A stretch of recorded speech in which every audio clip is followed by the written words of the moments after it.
Family and fellow soldiers, I'm the Professor, and this is the Moment of Truth. And now the Friday Crime Report.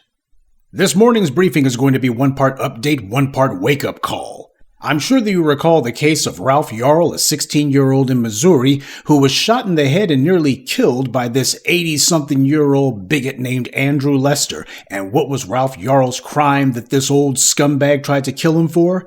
Merely for ringing the doorbell at the wrong house.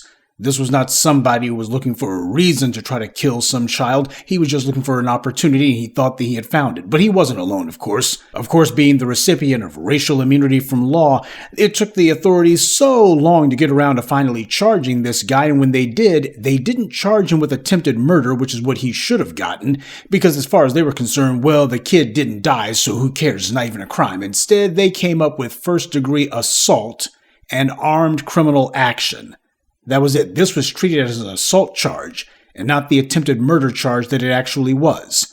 And the authorities, predictably, decided to drag their feet. They were hoping that this case would die a natural death in the public eye, go away, and they could just go ahead and dismiss it altogether. This vicious animal had been allowed to remain on the loose all this while. The authorities were clearly giving this guy the white glove treatment.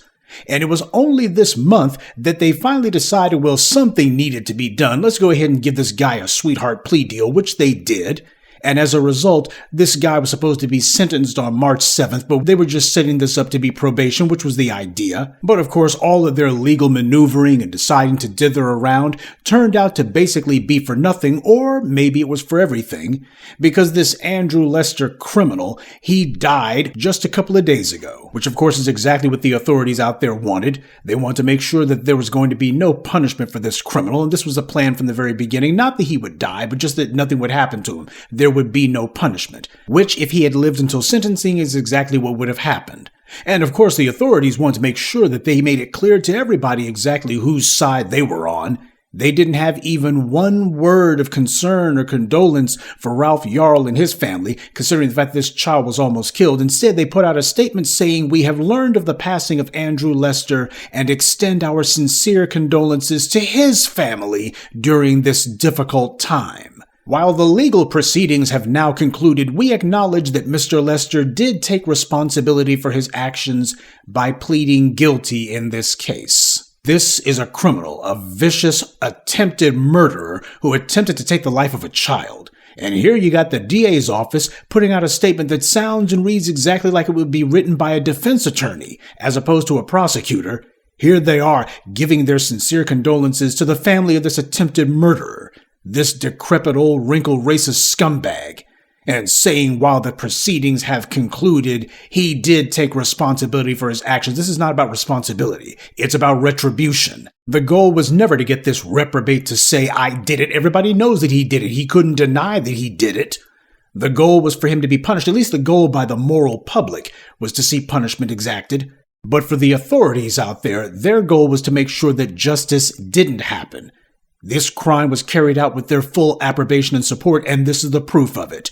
They're sitting here saying, oh, we're just so sorry that this old racist is dead. And if anybody thinks that he was a bad guy, well, he took responsibility for what he did, describing this as if this was a jaywalking case and not the attempted murder case of a child that it actually was. This, of course, is exactly what happened in the case of Carolyn Donham, who was responsible for the murder of Emmett Till, another black teenager. So the times change, but these racists don't. Dragging their feet is exactly what the Justice Department and all the local authorities did. They were all making it clear that they were on code. They were protecting this murderer, this accomplice in the murder and torture of a child. As far as they were concerned, this was a great victory for white power that had to be preserved.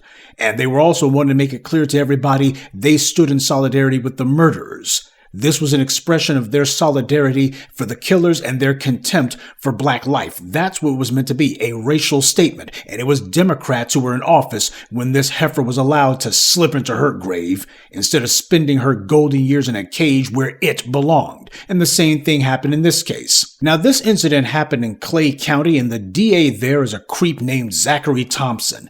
When you look up his alleged political affiliation, he basically tries to purport himself as being some sort of independent, quote unquote, but that's not true at all. This guy is just your same old red state reprobate, though those blue state Democrat DAs, they're no different, no better. But just in case you're tempted to think that maybe this is where this ends, as I've already detailed for you in an earlier crime report on this very channel, this Clay County DA has also been allegedly handling another murder case involving a black victim and a white assailant. Timothy Haslett, you'll recall, was charged with first-degree murder for the 2022 death of Janie Crosdale.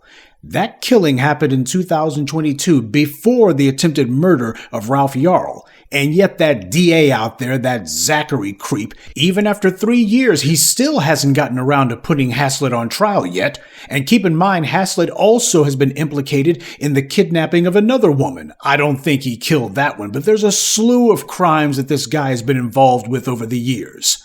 And nonetheless, the DA is still dragging his feet on this one. Gee, I notice a pattern forming here. It was only a few months ago that they finally got around to setting a trial date, which is December of 2025.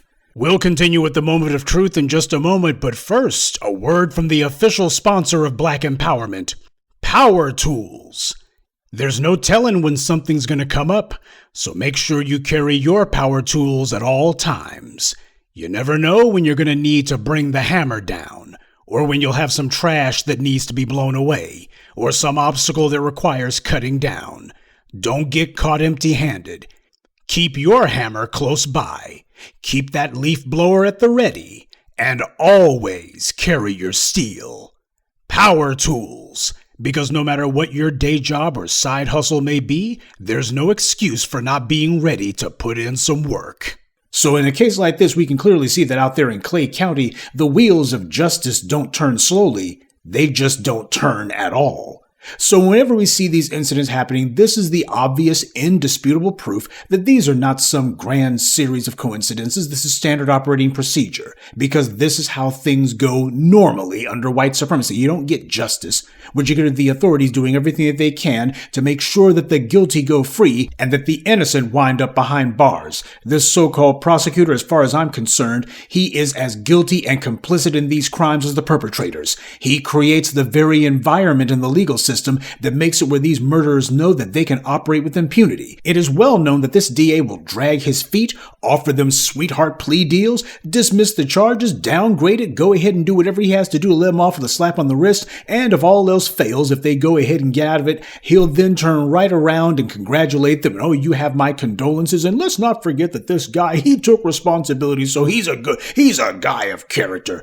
That's what this DA does. Somebody like this, not only should he not be a prosecutor, he shouldn't be allowed to practice law, period. This guy should have whatever legal credentials he has stripped. And I'm not even talking about this guy working as a paralegal. I mean, he shouldn't be anywhere near a courtroom. But of course, we don't live under a system of justice. We live under a system of white supremacy. And that being the case, he's exactly the kind of piece of trash that they want in the courtrooms. This guy makes it very clear that as long as he's in office, he's going to make sure that there's going to be a color-coded system in place. And if you're black and your assailant is white, he's going to do everything that he can to make sure that there are no charges at all. Or if he's forced by public pressure to bring charges, he's lowballing them. And he's going to go ahead and push out the trial dates as far as possible in the hopes that the issue will die a natural death in the public eye so he can go ahead and do some behind-the-scenes maneuver to bury the case altogether. That's the reason why I also bring up the case of Haslett. This is not just some one and done. It's not a matter of what happened with Ralph Yarl is horrible and black folks just need to be more careful. No. Criminals like this DA create the kind of legal environment that emboldens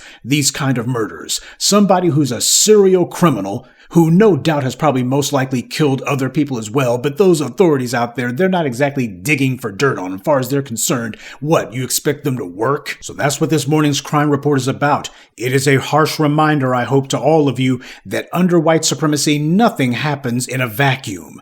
There are all kinds of direct connections between the injustices and illegalities that we see and these horrifying outcomes that are produced. This is exactly what the injustice system was meant to do. to produce these outcomes. The biggest threats to public safety are not merely the reprobates like Andrew Lester and Timothy Haslett who commit these crimes, but also degenerates like Zachary Thompson and his ilk who make it their mission to protect these killers, insulate them from punishment, and then heap praise on them and give them sympathy afterwards. This is the reason why I've reminded you for many years now that it's not merely enough to make sure that the police are punished. It's also going to have to be our mission to ensure that these criminal DAs and these crooked judges are also held to account. If we're going to make sure that justice will finally be brought about in this wicked land, all of these individuals who have been acting as support staff for these killers, be they in uniform or not, they also have to feel the full weight of justice bearing down on them. And that doesn't come from the top down. It comes from the bottom up. It also comes from conscientious and moral citizens like you. You cannot say that you have a system of justice unless you have a social and legal environment where creeps like Zachary Thompson have the fear of God put into them before they decide that they're going to be going along with these killings and crimes.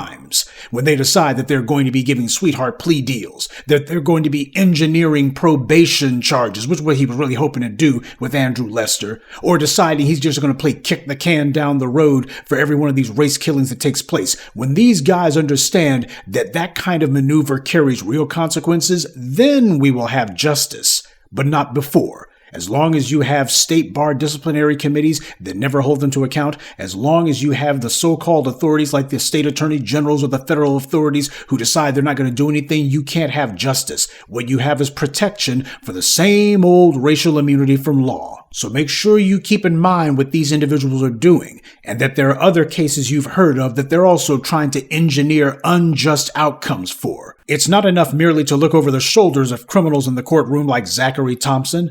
The goal is also not just to get to the point where you're staring these kind of criminals in the face.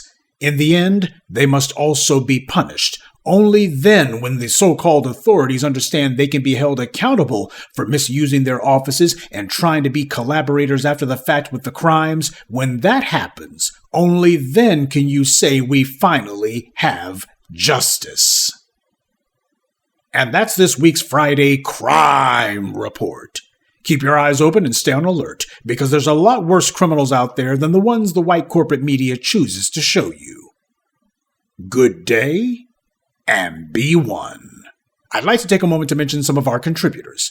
Kathy Jackson, Naji95, Kwanzaa Vinji, Tyrone Leak, and Max Greedy. Salute to them and thank you to everyone for listening, liking, and sharing this message. Black empowerment only exists because of you.